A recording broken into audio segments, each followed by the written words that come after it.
Hey dream dolls, welcome back to my YouTube channel, and I'm about to show you guys how I do stitch braids. First, I'm just going in with some gel just to smooth down the section, and I like to make sure the hair is nice and sleek before I start because it makes the hair so much easier for me to control while I'm braiding. I'm just going to add some gel to the front of the hair because this is the front section that I'm going to start off braiding first, so I want to make sure that it's sleek. And I just start off by taking a small section of the hair and parting it off. And I'm using my comb to make sure that this section is nice and clean and separated from the rest of the hair. And I'm not taking too much hair because I want to be able to control this section while I'm creating my stitch. So after I finish parting the front of the hair, I'm going to take that remainder of the hair and I'm going to go down the middle of this section, and I'm going to separate the hair so that I can be able to grab it from each side. And this is one of, I would say for me, one of the best techniques you can use when you're doing stitch braids because it just helps you create more cleaner parts when you're grabbing it from each side. Now that I have my sections prepped, I'm going to start my braid, and I'm making sure I have a good grip on the hair and keeping my tensions consistent as I begin. I'm taking my time with this first part because I want my braid to lay nice and flat against the scalp. Once I have my braid started and everything is sitting where I want it, I can move on to creating the actual stitch effect. Now this part really helps me create that stitch effect. I'm taking my comb and using the beginning to grab a small section from the side, and I'm making sure I'm picking up just enough hair without disturbing the section that I already created.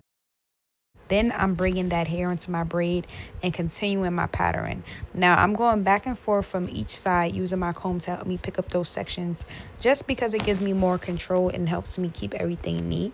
And the key here is making sure your sections are consistent and that you're keeping your tension even as you feed the hair into the braid. And I'm also taking my time with each section because those small details are what's going to give you that clean, defined stitch look.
Okay, we're almost at the ending of the braid now, and I'm just continuing the same technique, grabbing those small sections with my comb and feeding them in. And at this point, you can really start to see the stitch pattern coming together. And I'm just taking my time and making sure everything stays neat and tight. And honestly, I'm loving the way that this is coming out. And here is the finished result. I'm so proud of how far I've come because I really struggled with stitch braids when I first started, and always remember, practice makes progress. So don't give up. Keep practicing and you're going to get there too. Also, don't be scared to let me know what you guys think of the finished look and if you want to see more beginner friendly hair tutorials. And also make sure you follow Dolled by Dream. Like, comment, and don't forget to subscribe. And I hope to see you in the next video. Mwah!